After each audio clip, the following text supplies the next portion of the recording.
किस तरह से देख रहे हैं 20 साल बाद समंदर में तेल और गैस के दरियाफ्त के लिए अब कामयाब बोलियां सामने आ रही हैं, सरमायाकारी भी मिल रही है, किस तरह से देख रहे हैं आप इतनी बड़ी पाकिस्तान की कामयाबी को? जी, ये पॉजिटिव न्यूज़ है जैसे आप कह रही हैं। और ये पाकिस्तान के अंदर जो लोग इस खित्ते में इस वक्त, इसको हम एक्सट्रैक्टिव इंडस्ट्री कहते हैं, जो चीज़ें समंदर के नीचे या ज़मीन के नीचे होती हैं, ग्लोबली इस वक्त इनका कंपटीशन बढ़ रहा है क्योंकि पाकिस्तान को इन्होंने अभी तक एक्सप्लॉइट नहीं किया था। तो जो अभी हमारे बिडिंग हुई है उसके अंदर पाकिस्तान की कंपनियां भी हैं, स्टेट ओन्ड कंपनियां भी हैं, बट अच्छी चीज़ ये है कि कंसोर्शियम बने हैं जिसके अंदर अमेरिकन कंपनी भी है, टर्किश भी है। तो इंटरेस्ट आ गया है। जैसे आपने कहा कि ये पहला फेज तो अभी एक्सप्लोरेशन का है कि कितने ज़खायर नीचे हैं। एक अमेरिकन कंपनी है बड़ी, उसने एक जो रिसर्च की है, उन्होंने कहा है कि यहाँ खासी डेप्थ में ज़खायर मौजूद हैं।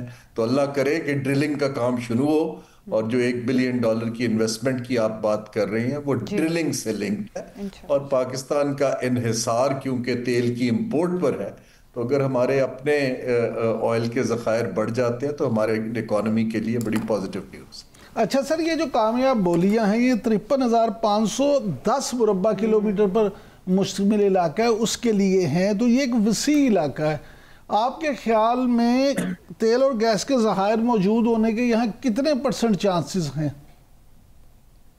जी, इस वक्त मैं तो क्योंकि इस चीज़ का एक्सपर्ट नहीं हूँ, एक अमेरिकन कंपनी है जिसने इसको असेस किया है कि जो हमारी कोस्टल लाइन है मकरान से ऑनवर्ड्स, इसके ऊपर उनका ख्याल है कि बहुत साइजेबल तेल और गैस मौजूद है। इसको हमें थोड़ा सा समझना पड़ेगा क्योंकि ये चीज़ें ज़मीन के नीचे होती हैं, तो जो जियोलॉजिकल सर्वेज होते हैं और जो असेसमेंट्स होती हैं उनकी एक्यूरेसी तब पता चलती है जब हम पहली फेज में, जिसको तकरीबन 2 से 3 साल लगते हैं, एक्चुअल नीचे ड्रिल करके देखते हैं कि कितने ज़खायर हैं, उस वक्त पता चलेगा। लेकिन पाकिस्तान क्योंकि इसी बेल्ट का हिस्सा है जो ऑल द वे ईरान को जाती है, तो इसके अंदर कोई इसमें शक की बात ही नहीं है कि इसके अंदर यकीनन ऑयल एंड गैस के ज़खायर नीचे हमारे ओमान है, राइट साइड पे ईरान है।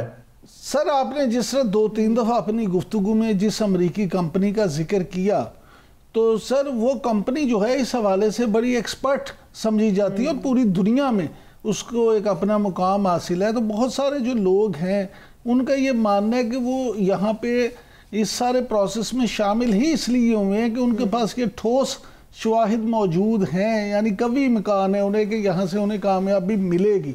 तो अगर ये वाकई अल्लाह करे उन्हें कामयाबी मिल जाए, तो फिर आप क्या समझते हैं कि $1 अरब की जो इन्वेस्टमेंट है ये कई $1 अरब में बदल जाएगी?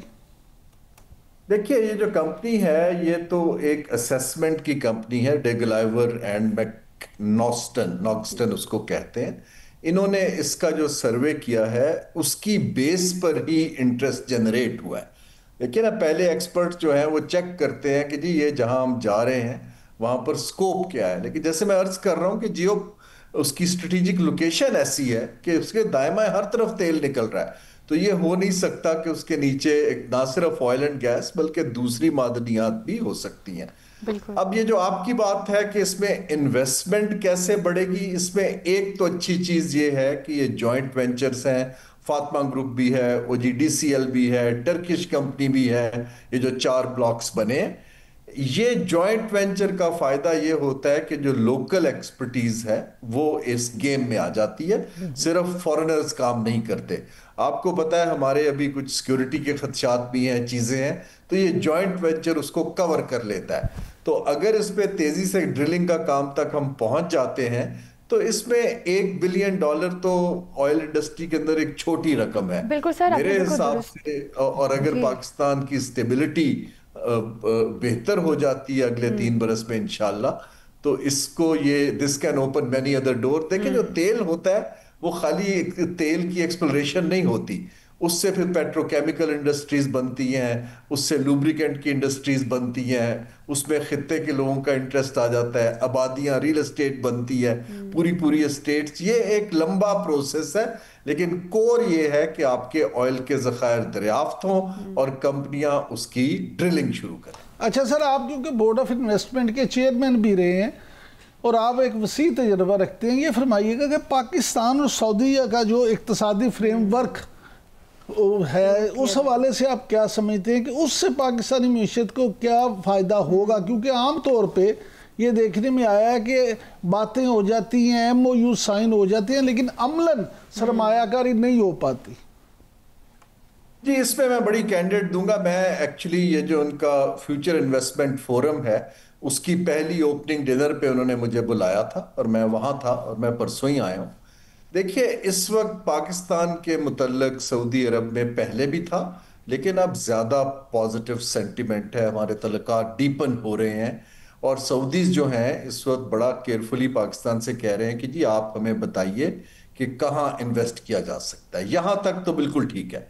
میری اس وقت ذاتی رائے یہ ہے کہ پاکستان کی وزیر اعظم اور ان کی ٹیم کو زیادہ وقت سعودی عرب کی بجائے گھر پہ لگانے کی ضرورت ہے، کیونکہ اب ہم نے گھر میں دروازہ تو کھول دیا ہے، لیکن اب جو لوگ آئیں گے ان کو ڈیلز بنا کے دینا سیاستدانوں کا یا بیوروکریٹ کا کام نہیں ہے۔ یہ میں پھر سے ریپیٹ کر رہا ہوں، یہ ایک بہت بڑی غلطی ہوگی، کیونکہ پھر یہ ایم او یوز تک ہی بات رہ جائے گی۔ یہ کام ہے پرائیویٹ سیکٹر کا۔ اب ہمیں پرائیویٹ سیکٹر کے لیے انسینٹیو اور سپیس اور فائنینسنگ کریٹ کرنی ہے کہ جی سعودی عرب آنا چاہتا ہے، آپ اس کے ساتھ مل کے سعودی عرب کے کچھ ترجیحی سیکٹرز ہیں جس پہ انہوں نے مجھے بھی بلایا تھا، میں نے ان سے بات چیت کی۔ وہ فوڈ سیکیورٹی میں انویسٹمنٹ چاہتے ہیں، زراعت میں چاہتے ہیں، سپورٹ سیکٹر میں چاہتے ہیں، کیونکہ وہاں ورلڈ کپ ہو رہا ہے فٹ بال کا، اس کے لیے میں سیالکوٹ سے ایکچولی ڈیلیگیشن لے کر گیا تھا، وہ بڑے امپریس ہوئے ہیں۔ اسی طرح وہ چاہتے ہیں کہ ٹیکنالوجی میں ہمارے ساتھ کام کریں۔ تو ہمیں اب پرائیویٹ سیکٹر کو آگے کرنا ہے۔ اگر حکومت کرتی رہے گی تو I'm afraid یہ پھر ایم او یوز رہے گا۔ بالکل پاکستان معاشی لحاظ سے سر مستحکم ہو رہا ہے، اگر دیکھا جائے ابھی پیٹرولیم ذخائر کی ایکسپلوریشن بھی ایک بڑی اچیومنٹ ہے۔ پھر دوسری جانب سعودیہ کے ساتھ ایک نیا فریم ورک شروع ہونے جا رہا ہے۔ پھر ابھی یہ بھی کہا جا رہا ہے کہ پاکستان اور کویت کے درمیان محمد ڈیم منصوبے کے دوسرے قرض معاہدے پر دستخط ہو رہے ہیں۔ اس سے بتائیے گا پاکستان کس طرح سے فائدہ حاصل کر سکے گا، کیونکہ ڈیم پانی ذخیرہ کرنے کے علاوہ 800 میگا واٹ بجلی بھی پیدا کرے گا، تو پاکستان کے لیے تو آسانیاں نظر آ رہی ہیں آگے۔ اچھا سر، زینب کے اس سوال کے ساتھ میرا ایک ضمنی سوال بھی لے لیں، کیونکہ وہ پچھلے موضوع کے ساتھ ہے۔ آپ نے جو تجویز دی بالکل وہ بہترین اور پروفیشنل تجویز ہے، لیکن سر ٹو مائی نالج وزیر اعظم میاں شہباز شریف صاحب جو ہیں وہ خود آپ کی رائے کو بڑی اہمیت دیتے ہیں، آپ کو دوست سمجھتے ہیں، تو آپ انہیں کیوں نہیں یہ بات سمجھاتے؟ جی، یہ میں نے بات سعودیز کو بھی سمجھائی ہے، ایس آئی ایف سی کے ساتھ بڑی طویل بات کی ہے اور وہ اس کو اب سمجھ رہے ہیں۔